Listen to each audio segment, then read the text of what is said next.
성령을 따라 율법의 요구를 이루십시오.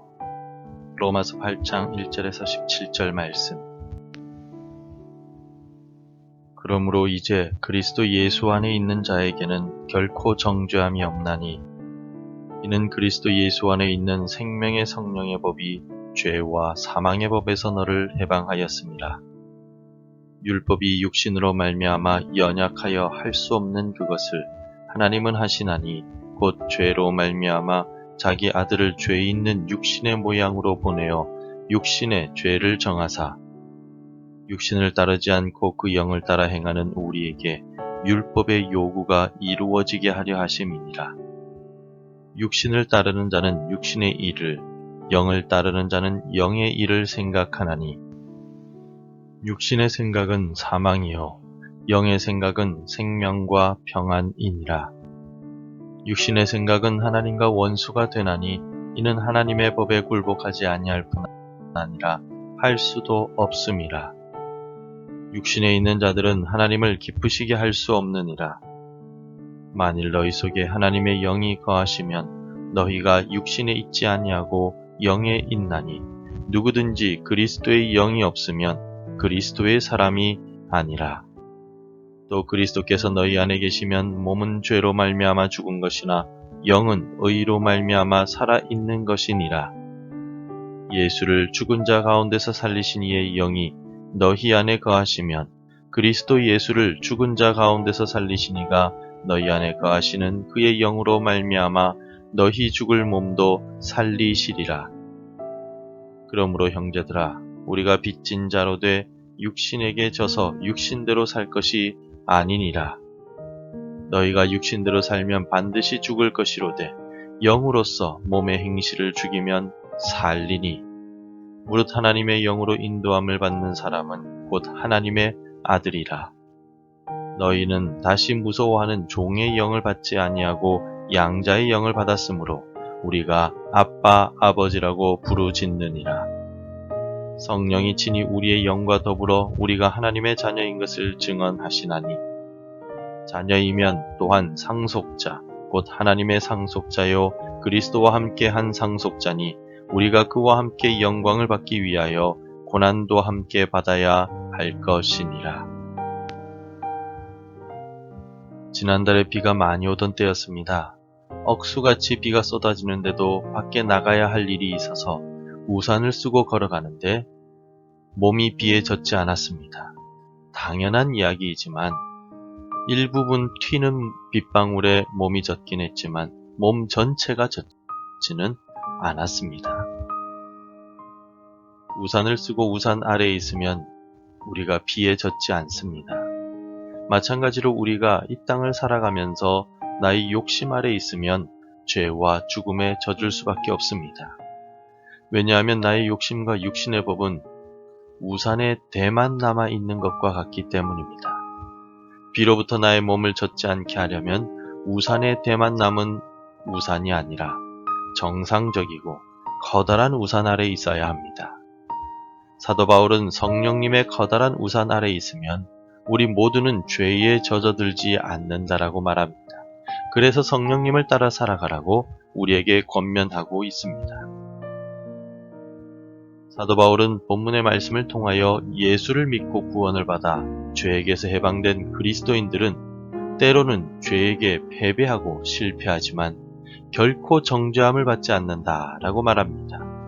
왜냐하면 성령의 법이 우리를 죄에서 완전히 해방시켰기 때문입니다.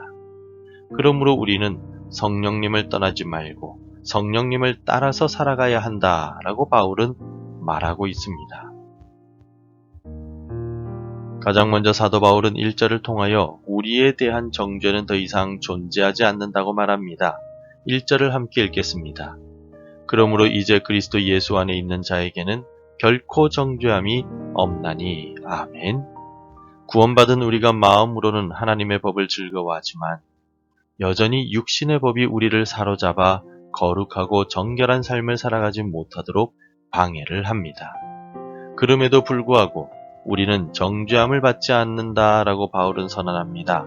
바울이 말한 정죄함이란 처벌을 의미합니다. 즉 죄의 삭신, 영원한 사망을 받지 않는다라는 뜻입니다. 그리스도 예수 안에 있는 구원받은 성도가 매일의 삶 속에서 죄에게 패배하여 범죄하고 실패해도 예수 그리스도의 보혈의 은혜 아래 있기 때문에 영원한 사망, 영원한 멸망을 받지 않습니다. 우리가 일상 속에서 범죄해도 여전히 우리는 구원을 받은 존재이기 때문입니다. 그렇다고 해서 마음대로 살아가거나 범죄해도 된다는 뜻은 결코 아닙니다.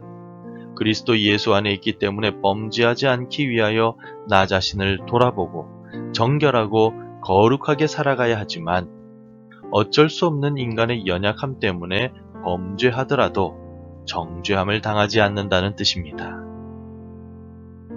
사도 바울은 우리가 육신의 법을 따라 범죄하여도 결코 정죄함을 받지 않는다고 말한 이유가 무엇일까요? 2절에서 그 이유를 밝히고 있습니다. 2절도 함께 읽겠습니다. 이는 그리스도 예수 안에 있는 생명의 성령의 법이 죄와 사망의 법에서 너를 해방하였음이라. 아멘. 우리는 예수 그리스도 안에 있는 생명의 성령의 법에 의해 죄와 사망의 법에서 완전히 해방되었습니다. 죄로부터 자유함을 얻었다는 뜻입니다. 이전에는 율법을 지키는 의무감과 거룩하게 살아가야만 한다는 책임감, 그리고 죽음에 대한 공포들을 우리가 직접 지고 걸어갔습니다. 그러나 예수님을 믿고 구원을 얻음으로써 우리의 모든 짐들을 예수님께 맡길 수 있게 되었습니다. 십자가의 은혜 아래 우리의 모든 짐을 내려놓을 수 있게 된 것입니다. 온유하고 겸손하신 예수님 안에서 우리가 참된 평강을 얻게 되었습니다. 이 같은 사실을 잊지 아니하도록 우리 옆에서 도와주는 역할을 성령 하나님께서 하십니다. 성령님의 은혜의 우산 아래 있을 때 우리는 영원한 죽음과 멸망을 당하지 않습니다. 사도 바울은 계속해서 성령님을 떠나지 말고 성령 하나님과 동행하고 성령 하나님을 따라 살아가는 삶을 살아야 생명의 은혜를 항상 누릴 수 있다고 말합니다. 육신을 따르지 않고 그 영을 따라 행하는 우리에게 율법의 요구가 이루어지게 하려 하심이니라. 앞서서 사도 바울은 우리가 율법을 온전히 지킬 수 없다고 말한 바가 있습니다. 그가 이렇게 말한 것은 우리 스스로의 의지와 노력으로는 결코 율법을 지킬 수 없다라는 뜻입니다. 우리 힘으로는 불가능하기에 영을 따라 행하라고 4절을 통하여 바울이 말하고 있습니다. 영을 따라 행한다 라는 말은 성령 하나님과 함께 행한다는 뜻입니다. 이제는 육신의 법이 아닌 성령의 법인 은혜와 사랑과 하나됨의 법을 따라 살아갈 때 우리가 율법의 요구를 이룰 수 있다라고 바울이 말하고 있습니다. 우리의 노력이 아닌 오직 어린 양이신 예수님의 은혜로만 가능하며 성령 하나님의 도우심으로만 가능합니다. 그러므로 우리는 예수 그리스도를 떠나지 말고 그와 함께 동행하며 살아가기 위해 힘써야 합니다. 예수님과 함께 산다는 것은 특별한 의미를 가진 것이 아닙니다. 우리의 일상생활이 예수님의 말씀을 따르며 살아간다는 뜻입니다. 예수님을 사랑하는 사람이 예수님의 말씀을 지킬 것이라고 하신 것처럼 사랑하고 용서하라는 예수님의 말씀을 따르는 그 사람이 예수님과 함께 살아가는 사람입니다. 성령의 법인 복음 역시 사랑하고 용서하라는 말씀으로 이어집니다. 예수님의 십자가 복음이 우리를 죄와 사망의 법에서 해방시켰음을 기억하고 감사하며 오늘을 살아갑시다.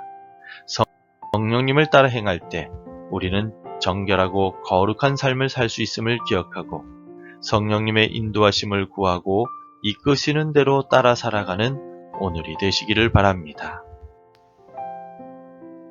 기도하겠습니다.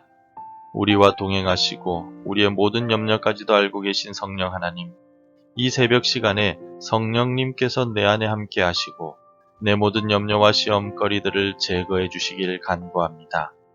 여전히 남아있는 육신의 욕망과 세상적인 만족을 성령의 불로 태워주시고 정결하고 거룩하게 오늘을 살아가게 하옵소서.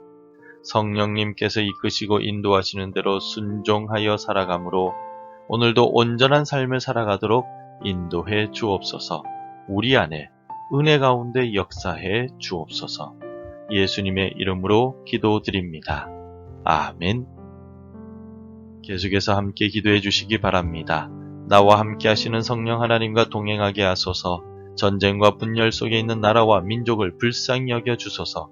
우리 가족들의 건강을 지키시고 믿음으로 살게 하소서. 복음 전해야 할 한 사람이 생각나게 하소서. 오늘도 말씀대로 살아가며 열매 맺는 하루가 되시기를 축복합니다.